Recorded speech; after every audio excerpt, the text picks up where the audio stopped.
Oremos. Nosso querido e amado Pai, obrigado pelo privilégio que mais uma vez Tu nos concedes, na Tua graça, de podermos meditar na Tua Palavra e dela receber a instrução e o alimento espiritual de que tanto necessitamos. Abençoa-nos neste nosso estudo, pois tudo isto pedimos e desde já pela fé Te agradecemos, em nome de Jesus. Amém. Muito bem, hoje nós vamos concentrar-nos particularmente naquilo que Pedro apelida da muito firme palavra profética. Bom, deixem-me dizer-vos que profecia é algo absolutamente fascinante. E se há assunto na Palavra de Deus que me tem fascinado ao longo da minha vida de estudo da Palavra de Deus, é sem dúvida a profecia. Pois bem, Pedro aqui fala da profecia. E reparem que nesta passagem, e eu gostaria que lêssemos esta palavra em conjunto, diz assim: porque não vos fizemos saber o poder e a vinda do nosso Senhor Jesus Cristo seguindo fábulas astuciosamente compostas, mas nós mesmos vimos a sua majestade. O que é que Pedro está aqui a dizer? Pois bem, Pedro está aqui a falar desta majestade que eles viram, e viram aonde? Pois bem, no Monte da Transfiguração. Esse episódio que é relatado em Mateus, no capítulo 17, onde Pedro, juntamente com outros discípulos, puderam ver, foi como que eu diria um vislumbre que eles puderam ter da glória com que o Senhor aparecerá a quando da sua segunda vinda. E então Pedro, lembrando-se desse episódio real, ou seja, algo que ele tinha vivido, que ele tinha visto e experimentado, ele diz: mas nós mesmos vimos a sua majestade, porquanto ele recebeu de Deus Pai honra e glória, quando da magnífica glória lhe foi dirigida a seguinte voz: este é o meu Filho amado, em quem me tenho comprazido. E ouvimos esta voz dirigida do céu, cá está, ele a falar como testemunha ocular. E ouvimos esta voz dirigida do céu, estando nós com ele no Monte Santo, o tal Monte da Transfiguração. Porquê que aqui Pedro chama o Monte Santo? Por uma razão muito simples, é que onde está a presença de Cristo, que é Deus, conforme já vimos numa lição anterior, pois bem, aí esse local é santo. E Pedro continua dizendo: e temos muito firme a palavra dos profetas, à qual bem fazeis em estar atentos, como a uma luz que ilumina em lugar escuro, até que o dia amanheça e a estrela da alva apareça em vossos corações. Sabendo primeiramente isto, que nenhuma profecia da Escritura é de particular interpretação, porque a profecia nunca foi produzida por vontade de homem algum, mas os homens santos de Deus falaram inspirados pelo Espírito Santo. Pois bem, amigos, aqui Pedro fala com absoluta certeza do que está a dizer. Mais uma vez, porquê que ele fala com esta certeza? Ele fala com esta certeza porque, em primeiro lugar, ele tinha sido testemunho ocular daquilo que ele tinha visto no Monte da Transfiguração, e em segundo lugar, porque ele também acredita na palavra dos profetas. E ele diz aqui, realmente, que nenhuma profecia da Escritura é de particular interpretação. E a profecia nunca foi produzida por vontade de homem algum. Cá está, aqui a vontade de Deus é soberana. Aqui a vontade humana é lançada por terra. Homens santos falaram da parte de Deus, inspirados por quem? Inspirados pelo Espírito Santo. Pois bem, amigos, a palavra de Deus é realmente digna de toda a confiança. Eu gostaria de chamar a vossa atenção para o facto que vem relatado, por exemplo, em Lucas 24, no dia da ressurreição de Jesus, e esse episódio é conhecido como aquele encontro que Jesus teve com os discípulos para Emaús. E nesse texto, em Lucas 24, acho muito interessante um pormenor que eu gostaria de chamar a vossa atenção. Portanto, em Lucas 24, aqui nos é dito que Jesus juntou-se a dois dos seus discípulos que iam a dirigir-se para Emaús, e eles não o reconheceram.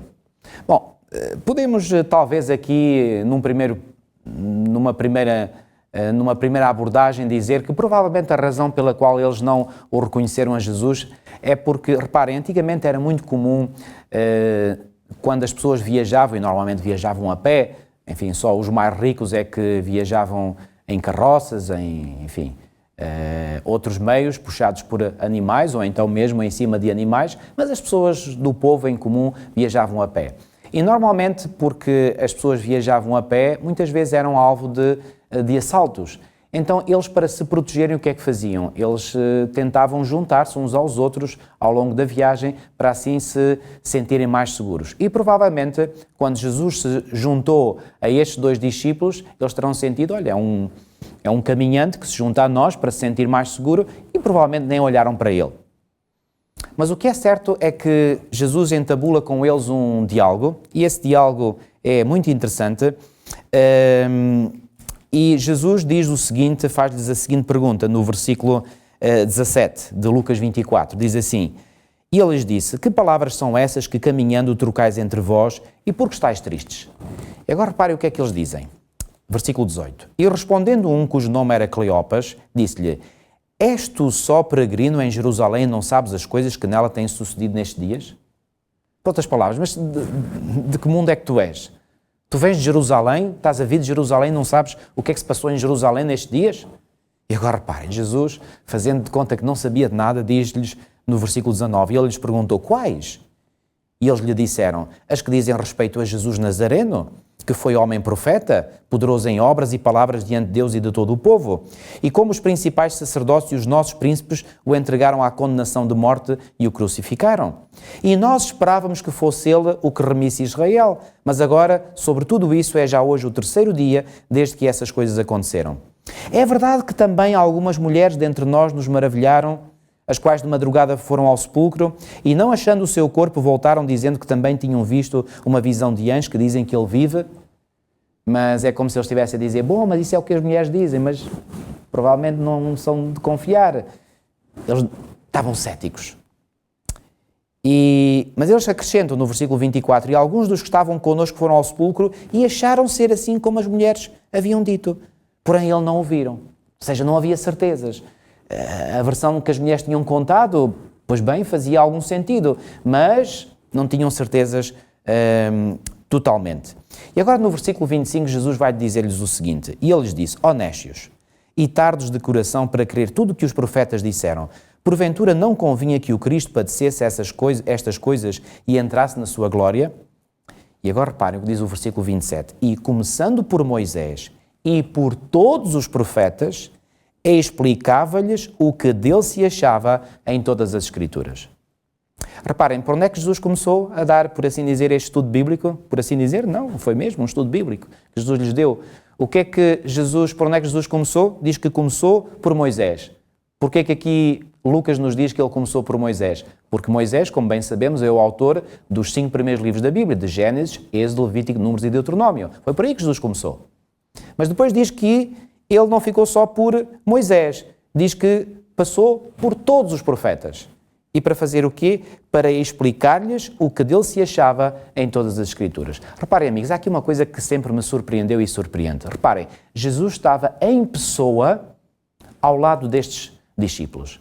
E reparem, eles não estavam a compreender o que é que se tinha passado, o porquê que se tinha passado, tinham ouvido já aquela versão das mulheres de que ele estava vivo, mas eles não tinham a certeza. Reparem, Jesus podia ou não podia ali diante deles dizendo: olhem lá para mim, vocês já repararam quem eu sou? Vocês já repararam?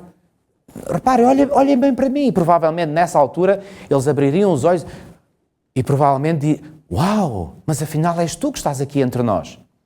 Reparem, qual foi o método que Jesus escolheu para se revelar a estes discípulos? Sabem qual foi o método? Vou ler mais uma vez.